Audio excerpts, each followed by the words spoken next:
Hello, my name is Benjamin Hart. I'm an American attorney and the Managing Director of Integrity Legal here in Bangkok, Thailand. As the title of this video suggests, we're discussing the K-3 marriage visa.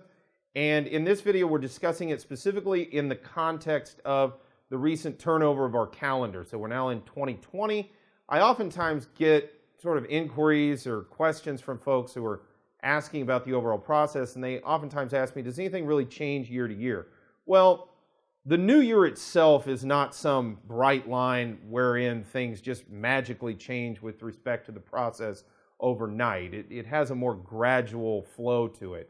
That being stated, 2019 was something of a change. It was kind of overall, I felt like it was very different with respect to prior years dealing with the U.S. immigration system. And I think that 2020 will probably continue that theme.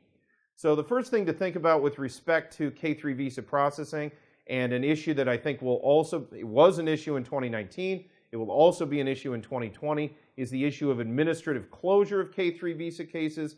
K-3 matters, it should be noted, the K-3 is a supplemental visa category. It was created under the Life Act under President Clinton at a time when standard immigrant spouse visas were processing at quite a slow pace. And basically, they created the K-3 as an expedited marriage visa for those foreign spouses of American citizens.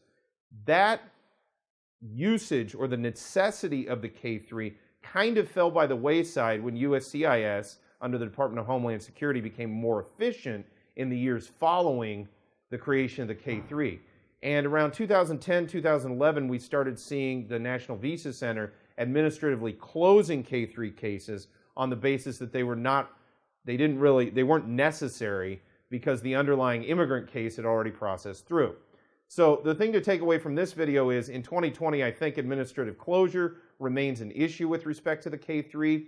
Meanwhile, as with the K-1, presuming one goes ahead and processes a K-3 or seeks one, as with a K-1 or the immigrant spouse visas, we have definitely seen an increase in the issuances of requests for evidence compared to years past.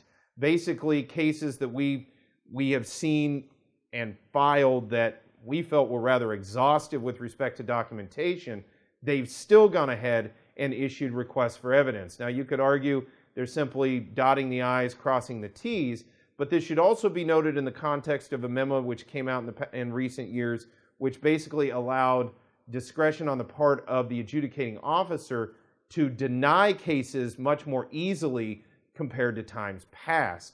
And as a result of that finding, the RFE perhaps is brought into a more drastic light, if you will.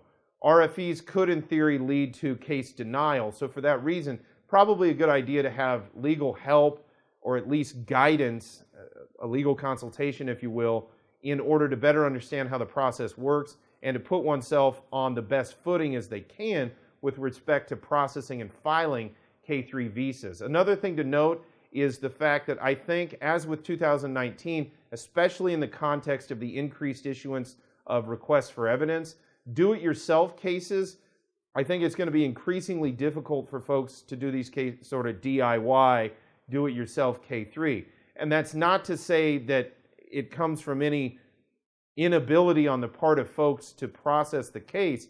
It's just an increasingly, I hesitate to say it, but I think it's an accurate word, the process just seems to be becoming increasingly Byzantine. And as a result, I think it's going to be increasingly difficult for folks to do these kind of cases themselves. That is to say, it's not impossible, but those who are looking at seeking a K-3, probably not a terrible idea to at least get some legal guidance in seeking that type of in seeking that type of visa benefit, as failure to do so could lead to delays and possibly even denials.